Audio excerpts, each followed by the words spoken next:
This channel does not promote any violent, harmful, or illegal activities. All content provided by this channel is meant for an educational purpose only. আগামীকাল SSC অভিযানে অশান্তির ছক। চাকরিহারাদের SSC ভবন অভিযান নিয়ে এবার বিস্ফোরক দাবি বিধাননগর পুলিশের। আগামীকাল হিংসাত্মক আন্দোলনের পরিকল্পনা আন্দোলনকারীদের, পুলিশকে বোমা মারা, পাথর ছোড়া, সকেট বোমা ছোড়ার কথা অডিও ক্লিপে, এমনটাই দাবি বিধাননগর পুলিশের। শিক্ষক আন্দোলনের নেতা সুমন বিশ্বাসের বিরুদ্ধে যাবতীয় অভিযোগ, তবে আমার কণ্ঠ নয়, পুলিশের অভিযোগ মিথ্যে দাবি করেছেন চাকরিহারা শিক্ষক আন্দোলনের নেতা সুমন বিশ্বাস। আমাদের কাছে গোপন সূত্রে এটি খবর আসে, একটি রেকর্ডেড কনভারসেশন আমরা পাই, যেখানে দুজনের মধ্যে একটি কথোপকথন আছে। এই দুজনই হচ্ছেন এই অধিকার মঞ্চের সদস্য, এবং সেই যে কথোপকথনটা হয়েছে সেটাতে আমরা বেশ কিছু আপত্তিজনক জিনিস পেয়েছি, বা কিছু হিংসাত্মক গতিবিধির কথা সেখানে আমরা পেয়েছি। কালকের যে তথাকথিত আন্দোলনের কথা ওরা বলেছে সেটার মধ্যেই করার কথা বলা হচ্ছে। এখানে আপনারা শুনে থাকবেন যে বলা হয়েছে যে আমরা পাথর নিয়ে যাব, শুধু পাথর নয় পেট্রোল নিয়ে যাব, পুলিশকে বোম মারব, শুধু পুলিশ নয় আরও সরকারি কর্মচারী তাদেরকে আমরা মারব, শুধু সেটাই নয় গায়ে আগুন লাগিয়ে দেব বা জ্বালিয়ে দেব, এইসব কথা বলা হয়েছে। আপনারা জানেন যে একটা পরীক্ষা হতে চলেছে, সেই আসন্ন কেন্দ্রগুলোতে সকেট বম মারার কথা কিন্তু এই কথোপকথনে উল্লেখ আছে। যেহেতু এরকম একটা ইনফরমেশন আমরা পেয়েছি, তার ভিত্তিতে আমরা একটা কেস রুজু করেছি এবং কেসের তদন্ত শুরু হয়েছে। যে দুজন এই কথোপকথন বলছে তাদেরকে প্রাথমিকভাবে আমরা চিহ্নিত করতে পেরেছি, এবং তাদের বিরুদ্ধে যা আইন অনুসার ব্যবস্থা সেটা নেওয়ার প্রক্রিয়া আমরা শুরু করে দিয়েছি।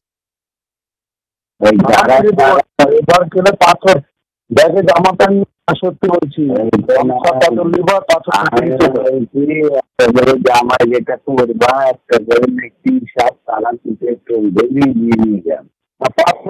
বড় বড় সারা পুলিশ মারতে আসলে ওর মাথায় একটা ব্যাগ করে দিব, ওখানে নিয়ে চলবো না। মার্শালাকে একবার মেরেই দেবো একটা, বুঝলো তো?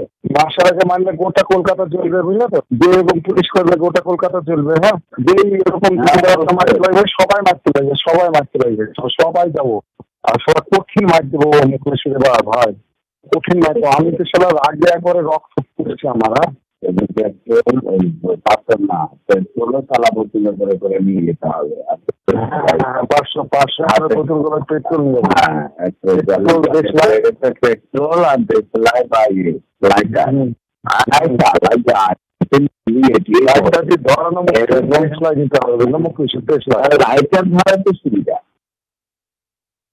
সুবল সোরেনের হত্যার যখন বিচার চাইছি, তখন ভয়ে লেজ গুটিয়ে ষড়যন্ত্র করে আমাকে জেলে পোড়ার জন্য একটা ব্লুপ্রিন্ট তৈরি করেছে মাত্র। যারা ওইসব হুমকি টুমকি কল এটা ওটা মিথ্যা চিত্তা বুলেট টুলেট কি সব বোমা টোমা এইসব বলছে, পুলিশ প্রশাসন কি অকেজো? এসবিআইবি কি মরে গেছে? তদন্ত করে তাদের গ্যারেজ করে দিক না, তার সাথে আমাদের আন্দোলনে কি সম্পর্ক? সব সরকারের চাল। আগামীকাল এসএসসি ভবন অভিযানে কি অশান্তির ছক? এই প্রসঙ্গে কি বলছেন রাজ্যের বিরোধী দলনেতা শুভেন্দু অধিকারী শোনাবো আপনাদের, পাশাপাশি শোনাবো বামদের বক্তব্য এবং তৃণমূল কংগ্রেসের তরফে কি বলছেন জয়প্রকাশ মজুমদার।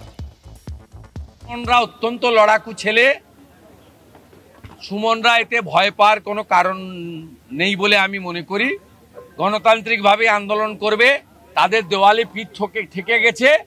দেওয়ালে পিঠ ঠেকে গেলে তাদের খাবে কি করে? ডিসেম্বর মাসের পরে আহার আসবে কোত্থেকে?